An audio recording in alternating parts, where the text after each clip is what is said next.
यीशु मसीह की पैदाइश। उन दिनों में ऐसा हुआ कि कैसर अगस्तुस की तरफ से यह हुक्म जारी हुआ कि सारी दुनिया के लोगों के नाम लिखे जाएं। ये पहली इसम नवीसी सूरिया के हाकिम कोरिनियस के अहद में हुई और सब लोग नाम लिखवाने के लिए अपने अपने शहर को गए। बस यूसुफ भी गलील के शहर नासरत से दाऊद के शहर बैतलहम को गया जो यहूदिया में है, इसलिए कि वो दाऊद के घराने और औलाद से था, ताकि अपनी मंगेतर मरियम के साथ जो हामला थी नाम लिखवाए। जब वो वहां थी तो ऐसा हुआ कि उसके वसाए हमल का वक्त आ पहुंचा और उसका पहलौठा बेटा पैदा हुआ और उसने उसको कपड़े में लुपेट कर चरनी में रखा, क्योंकि उसके वास्ते सराय में जगह न थी। चरवाहे और फरिश्ते। उसी इलाके में चरवाहे थे जो रात को मैदान में रहकर अपने गले की निगहबानी कर रहे थे, और खुदावंद का फरिश्ता उनके पास आ खड़ा हुआ और खुदावंद का जलाल उनके चौगिर्द चमका और वो निहायत डर गए।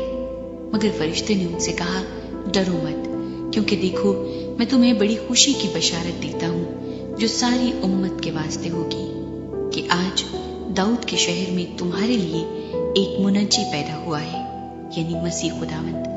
और इसका तुम्हारे लिए ये निशान है कि तुम एक बच्चे को कपड़े में लिपटा और चरनी में पड़ा हुआ पाओगे। और यकायक उस फरिश्ते के साथ आसमानी लश्कर की एक गिरोह खुदा की हम्द करती और ये कहती हुई जाहिर हुई कि आलम बाला पर खुदा की तमजीद हो और जमीन पर उन आदमियों में जिनसे वो राजी है सुलह। जब फरिश्ते उनके पास से आसमान पर चले गए तो ऐसा हुआ कि चरवाहों ने आपस में कहा कि आओ बैतलहम तक चले और ये बात जो हुई है और जिसकी खुदावंद ने हमको खबर दी है देखें। बस उन्होंने जल्दी से जाकर मरियम और यूसुफ को देखा और उस बच्चे को चरनी में पड़ा पाया, और उन्हें देखकर वो बात जो उस लड़के के हक में उनसे कही गई थी मशहूर की।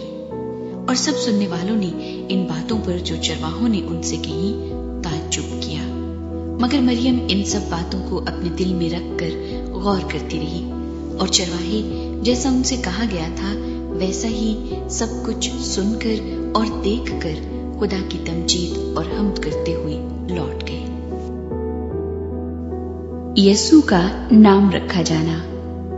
जब 8 दिन पूरे हुए और उसके खतने का वक्त आया तो उसका नाम यीशु रखा गया, जो फरिश्ते ने उसके रहम में पड़ने से पहले रखा था। यीशु मसीह हैकल में हाजिर किया जाता है। फिर जब मूसा की शरीयत के मुआफिक उनके पाक होने के दिन पूरे हो गए तो वो उसको यरूशलेम में लाए ताकि खुदावंद के आगे हाजिर करे, जैसा कि खुदावंद की शरीयत में लिखा है कि हर एक पहलौठा खुदावंद के लिए मुकद्दस ठहरेगा, और खुदावंद की शरीयत के इस कौल के मुआफिक कुर्बानी करे कि कुमरियों का एक जोड़ा या कबूतर के 2 बच्चे लाओ। और देखो, यरूशलेम में शमौन नाम एक आदमी था, और वो आदमी रास्तबाज और खुदा तर्स और इस्राएल की तसल्ली का मुंतजिर था, और रूल कुद्स उस पर था, और उसको रूल कुद्स से आगाही हुई थी कि जब तक तू खुदावंद के मसीह को देख ना ले मौत को ना देखेगा।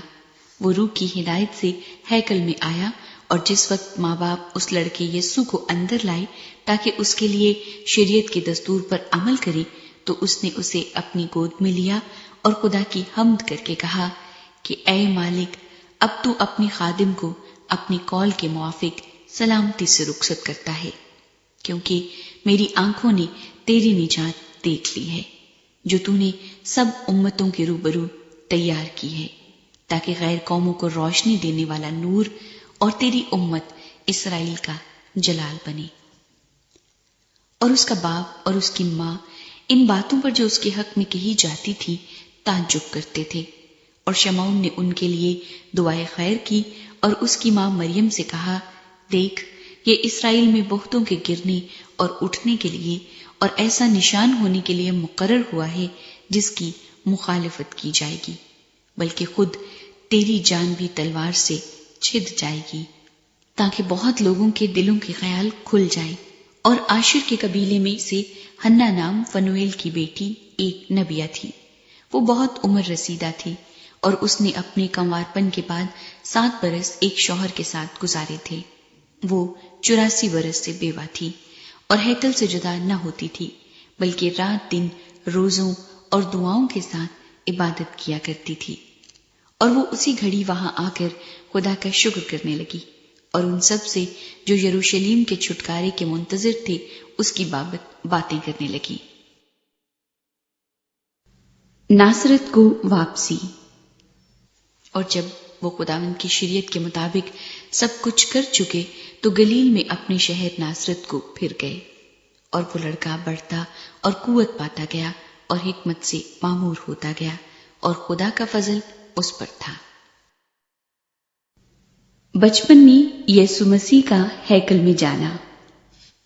اس کے ماں باپ ہر برس عید فصح پر یروشلم کو جایا کرتے تھے، اور جب وہ 12 برس کا ہوا تو وہ عید کے دستور کے موافق یروشلم کو گئے۔ جب وہ ان دنوں کو پورا کر کے لوٹے تو وہ لڑکا یسوع یروشلم میں رہ گیا اور اس کے ماں باپ کو خبر نہ ہوئی، مگر یہ سمجھ کر کہ وہ قافلے میں ہے ایک منزل نکل گئے اور اسے اپنے رشتہ داروں اور جان پہچانوں میں ڈھونڈنے لگے۔ جب نہ ملا تو اسے ڈھونڈتے ہوئے یروشلم تک واپس گئے، اور 3 روز کے بعد ایسا ہوا کہ انہوں نے اسے ہیکل میں استادوں کے بیچ میں بیٹھے ان کی سنتے اور ان سے سوال کرتے ہوئے پایا، اور جتنے اس کی سن رہے تھے اس کی سمجھ اور اس کے جوابوں سے دنگ تھے۔ وہ اسے دیکھ کر حیران ہوئے اور اس کی ماں نے اس سے کہا، بیٹا تو نے کیوں ہم سے ایسا کیا؟ دیکھ تیرا باپ اور میں کڑتے ہوئے تجھے ڈھونڈتے تھے۔ اس نے ان سے کہا، تم مجھے کیوں ڈھونڈتے تھے؟ کیا تم کو معلوم نہ تھا کہ مجھے اپنے باپ کے ہاں ہونا ضرور ہے؟ مگر جو بات اس نے ان سے کہی اسے وہ نہ سمجھے، اور وہ ان کے ساتھ روانہ ہو کر ناصرت میں آیا اور ان کے تابع رہا، اور اس کی ماں نے یہ سب باتیں اپنے دل میں رکھی۔ اور یسوع حکمت اور قد و قامت میں اور خدا کی اور انسان کی مقبولیت میں ترقی کرتا گیا۔